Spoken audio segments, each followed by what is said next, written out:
Egun haietan, honela mintzatu zen Pedro. Orain jabetzen naiz benetan, jainkoak ez duela bereizkilearik egiten. Baizik eta onartzen duela, begirune diona eta beraren naia egiten duena. Edozein herritakoa dela ere. Hark, bere hitza bidali zien Israeldarrei, guztien jauna den Jesukristoren bidez, bakearen berri ona iragarriz. Jesusen berak agindu zigun herriari predikatzeko eta aitortzeko bera dela jainkoak bizien eta hilen epaile ipini duena. Profeta guztiek aitormena egiten dute hartaz. Harengan sinez dezaten guztiek bekatuen barkamena hartuko dutela haren izenean. Jaunak izena.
Jauna zuekin, Jesukristoren ebangelioa San Markosen liburutik. Eguerdian, ilundu egin zuen lurbira osoan hirurak arte. Hiruretan, Jesusek oiko handiz esan zuen, Eloi, Eloi, lema sabachthani, hau da, ene jainko, zergatik utzi nauzu. Hau entzutean, han zeuden batzuk esan zuten, Eliasi deika ari du. Orduan batek, laizterka joan, belaki bat ozpinetan busti eta kainabera bati muturrean erantziz, edatera eman zion esanez. Egon, ea datorkion Elias gurutzetik jaistera, baina Jesusek deala handia eginez azken arnasa eman zuen.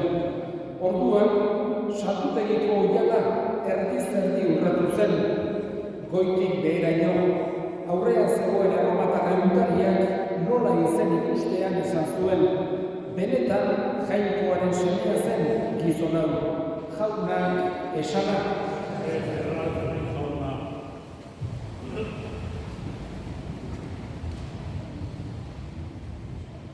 Azaroak badu hildakoekiko gure harremana gogorazteko esan genezake zentzua. Hau da, azaroaren lehenengoa, santu guztien egun ospatzen dugu, bigarrenean hildako guztiena, eta naiz eta urte osoan gure hildakoa gogoan hartu, esan genezake bereziki azaroak baduela kutsu hori, gure hildakoak gogora dakarkigun ia izan daitekela azaroa. Nola baitere, gogoraziz, heriotzak ez duela azkeneko hitza. Ez dela dena heriotzarekin batera bukatzen. Horrek ez du esan nahi, heriotza errealidade gogorra ez denik. Beti separazioa delako. Baina ez dugu aztu behar, heriotzarekin ez dela pertsona desagertzen edo pertsona suntsitzen. Bere egoera aldatzen da baizik. Eta hori da, esan genezake, Elizak hilabete honetan guri gogorazi nahi diguna. Eta mundu honetan elkar maitatzen dugu bezala, hemen edo beharko giluke bezala, eta mundu honetan gaudenean gure artean harremana eukitzen dugu bezala, jendea saludatuz, jendearekin hartuz, elkarrekin, edo otorduak eginez, edo mendiga joanez, edo iztera joanez, mila gauz kirola eginez, mila gauz egitzatzeko, eta mundu honetan horako harremana edukitzen ditugu bezala, heriotzaren ondoren ere ez ditugu ahaztu behar gure hildakoak. Eta haiekin ere halako bestelako ezberdina, jakina, baina bestelako harremana ere eduki behar dugu. Haiek gogoan hartuz, haietaz akordatuz, haiengandik jasotakoa, haiengandik ikasitakoa, altxo handi bat bezala gordez. Baita ere, haien oroimena eukitzeak nola baitere gurekin daudela hori pixkoat gogorazten dugu. Bestela baita ere, kanpo santuan bisitatu ditzazkegu, loreak eraman, haien alde errebutu, haien alde bezak eskegi, gauza ezberdinak egin ditzazkegu gure hildakoen alde, baina ez dugu aztu behar, edo ez ditugu aztu behar, gurekin bizitzaren parte bat konpartitu izan dutenak. Eta heriotzaren ondoren ere akordatu behar gara. Eta zoragatik beren hiletetan parte hartzeak, haien alde errebutzeak, haien gogoan hartzeak asko balio du. Maitasun adierazpen bat delako. Haiek maitatu ditugunaren adierazpen delako eta gainera maitatzen ditugulako orain ere egoera honetan. Eta hori importantea da. Jesusek erakutsi digu bezala maitasuna delako kristautasunean gauzarik handiena. Eta biztiri dutenak maitatzen ditugu bezala ere gure hildakoak maitatzea, baita ere karitatezko ekintza dugu. Gaurkoan, Jose Luis despeditzea tokatu zaigu. Eskatuz Jainkoari bereale, nahiko gazteri joan da, bat-batean joan zaigu. Eta eskatzen dugu Jainkoari, orain eman dezaiola beti eriko bizia. Badakigu, denoi tokatuko zaigula, ez dakigu noiz, ez dakigu nola, ez dakigu non izango den, baina badakigu aria joan Jose Luisek aurre hartu ditu eta eskatzen dugu Jaungoikoari bere alde. Berak ere, bere hildakoak gogoan hartzen zituen. Orain dela aste bete, bere gurasoen aldeko mezak ekarratu zituen hementxe, eliza honetan maitatzen zituen, gogoan hartzen zituen, eta orain eskatzen dugu gure Jainkoari haiekin elkartu dadila goiko zeruan, eta bere aurretekoan dira guztiekin. Guk hemen segitzen dugu erromes bezala, baina badakigu lehen edo beranduko elkartuko gerala haiekin ere. Eskatzen dugu bada Jaungoikoari gure segidearen alde. Berak beste askoren alde eskatu izan du, gaurkoan guk bere alde erregutzen dugu. Jaungoiko onak, hartzai onak, gure aita errogintxuak goiko zeruan hartzala, berak handik gure alde egin dezala.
afalongo berrikan izazurik, denez ere eskerrak emanez, bere ikasleei eman ziren esanez.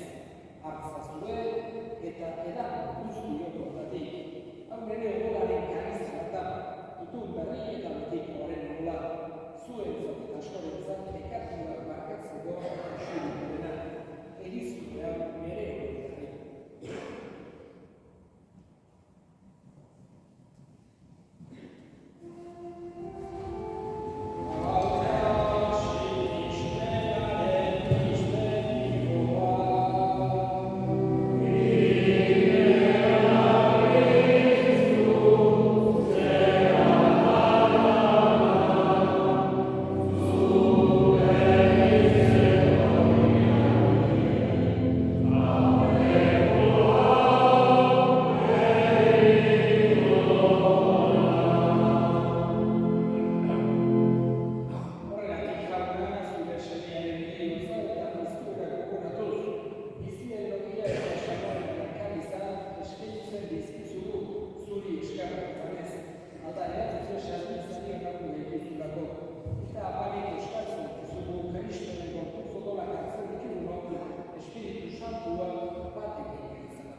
Gogoan izan jauna, mundu guztian zela doela berezko izan. Eramazu maitasun soldal Francisco eta Santuarekin, Francisco gure hartzailearekin, eta izan duztekin batean. Gogoan izan jauna bizkito izan okerean, joan dire gure eskundian, Jose Luis, gure hildako guztian, aritzatu zeure horrepegiaren argi.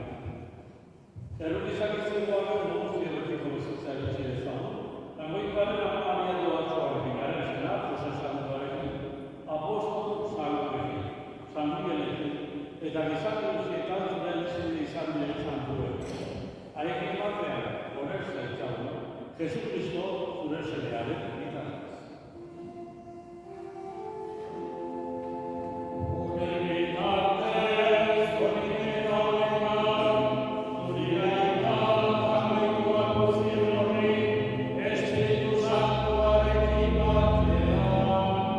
Oseta aitza guztia, izan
nahi duzu.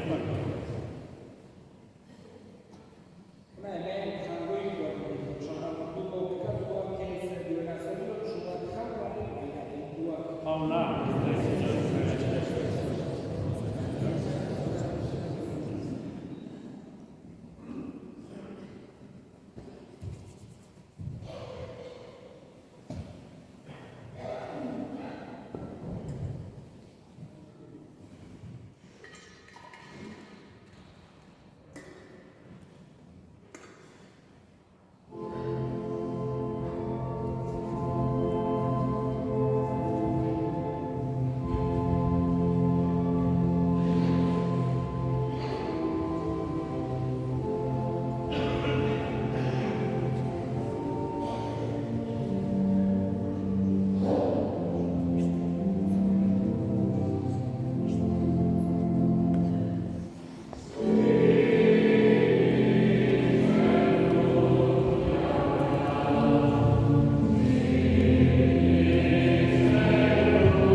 familiaren